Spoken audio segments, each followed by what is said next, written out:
Guys, yung aking asawa, oh. Wag mo na kaya mamang ganyanin.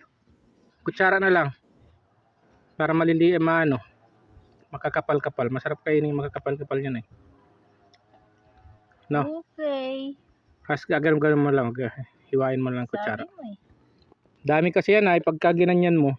Oh, tapos Yan! Ganyan sana oh. Oh, sarap yan. Manipis kasi. Yung kasing buko namin guys, oh, puro tigas na. Ayun oh. Ayun oh.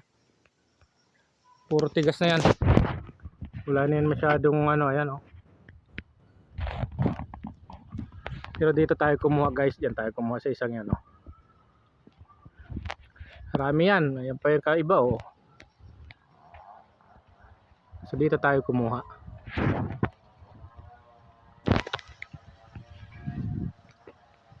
Ayan. Dito lang yan sa likuran ng bahay namin guys. Ayan oh. Yung aking bungalow. Yung bungalow kong bahay guys, ayan oh. Yung service na hindi na nahuhulugan. Ayan. Yung aking bahay, ayan. Patubig ko guys oh.